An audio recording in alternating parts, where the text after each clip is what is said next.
My name's James Vincent, one of the piano teachers of Vincent Music. Today I'm going to be taking you through a piece called A Wild Chase by Rossi. It's one of the Amy B Piano for Leisure pieces for grade 1 in the series 4, one of the nice new ones. Yeah, this is an exciting one. It's fast, it's very, it's a minor key. It's quite exciting, but let me play it for you.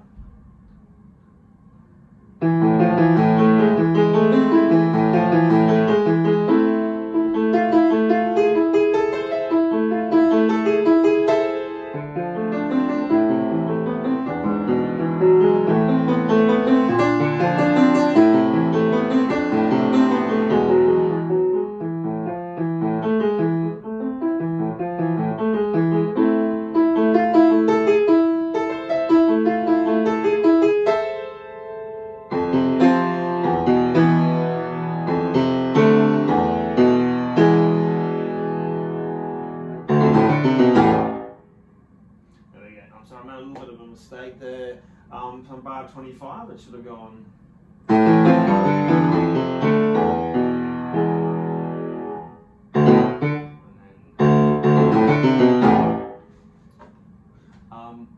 But yeah, and so yeah, we're in the key of A minor. It's a nice rapid pace one. What are some challenges here? So it's in a sort of a ternary form. It's an A-B-A form. Got your first section, your middle section, your end section. It's one of those pieces, once you've learnt the pattern here, you can transpose to other areas of the piano.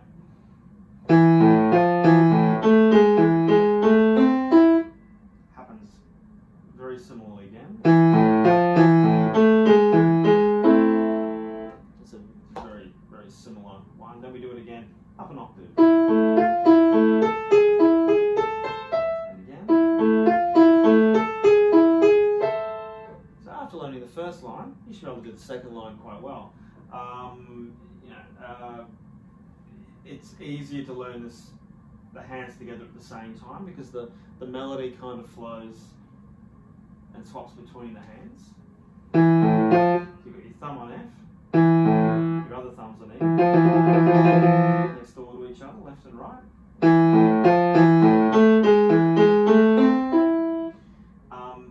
And it's worth knowing the position. So your left hand's in a sort of an A minor position, your pinky's on A, and your right hand's on F, in an F position. So you got that first, and then it goes to, let's see, G sharp and E. You're kind of in a D position with some other notes there in your left hand. So your pinky can sort of settle on D, and your right hand thumb's on A. So you move from that, A to F, to D, to A, D and A on the right, left and right. So you get familiar with those two positions.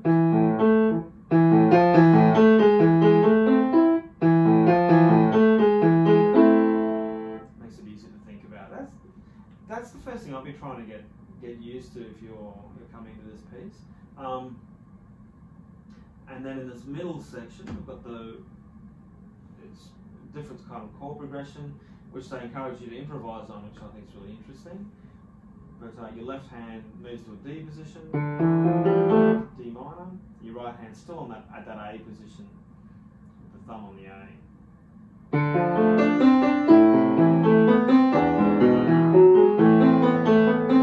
So one challenge here is the left hand moving from chord to chord. It's a good idea to practice some block chords first. So you could go D minor chord on the left hand, A minor, E, and back to A minor. So getting used to that change is handy. And then breaking it up.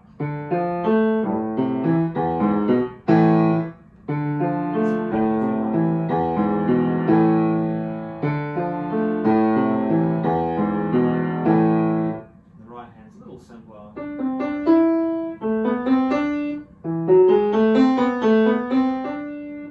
And this next little section of the B section, the left hand, there's new chords: B flat, A minor,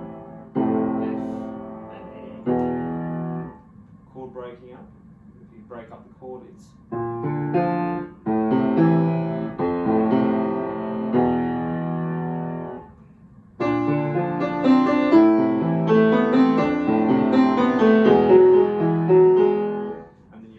first section again. So once you've worked the first page, you'll find you can do a lot of the second page because it repeats again. You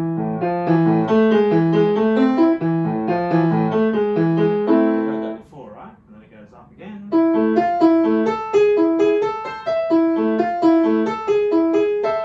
Yeah, it really helps to learn those first two bars really well. You'll find learning the rest so much easier.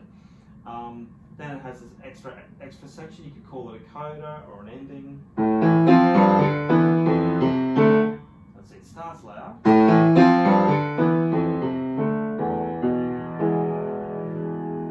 Again, there's these sets of chords that are worth hand.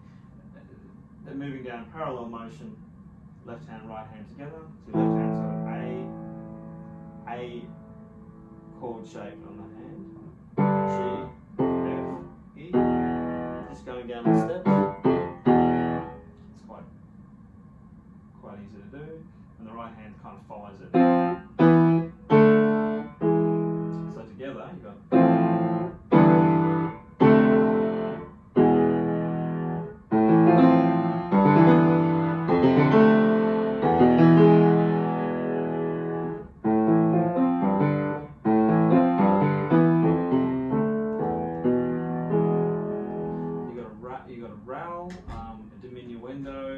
it's all getting slower and quieter at the same time.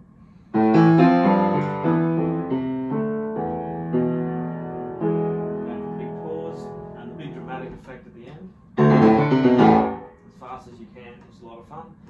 D minor chord, ending on two A minor hand-shaped chords at the end. Of course, the chords don't have the middle notes in them. There's 2/5 in each hand on the A.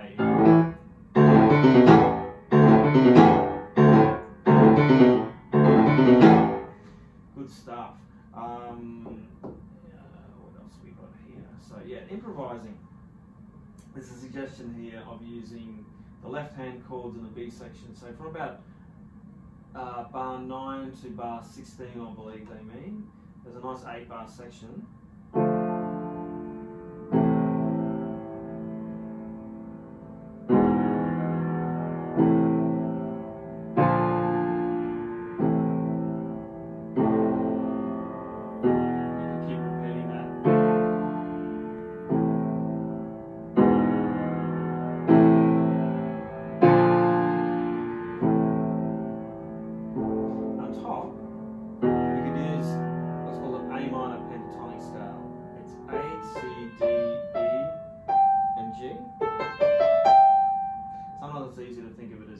Set of 3 notes, C, D, E, right next to each other, and the set of notes G and A.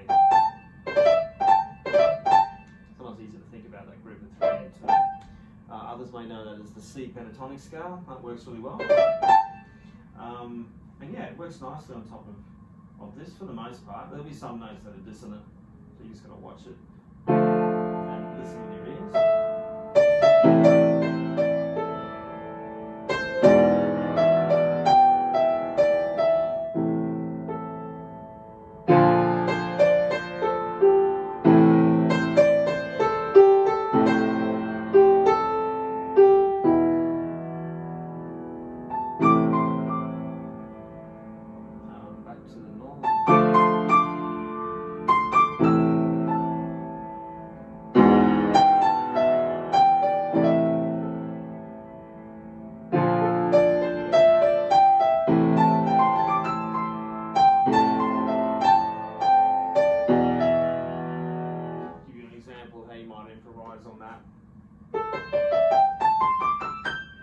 And if you're beginning at this, it might be just these. I might recommend something like put your right hand in the C position, just using the notes C, D, E, and G. So leave that F out.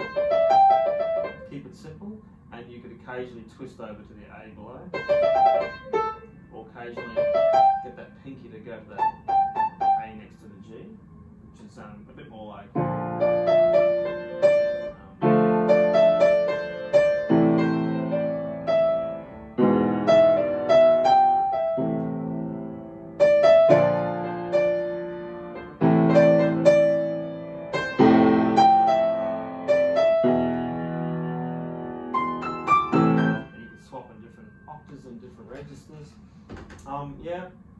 What else has this got? So bar 25 rel. Rel short for rallentando. It means gradually getting slower. Dim is short inside bar 25 again. Dim dot is short for diminuendo, which means gradually getting quieter. You've got your 8VB in the very last bar on the left hand. So it means you're playing down an octave as opposed to up an octave, which is what 8VA means. And 6/8 is an interesting thing for those who it's often a challenge when you're first coming across the time signature. 6/8, the way I like to think about it is 6/8 is 2 beats in the bar, 2 dotted crotchet beats in the bar, and each beat is divided into 3. So you're feeling 1, 2, 1, 2. And those 6 quavers, are the most obvious thing, is the pulses. There's 6 pulses in the bar. 1, 2, 3, 4, 5, 6. The beats are actually in dotted crotchets, so there are actually 2 in each bar.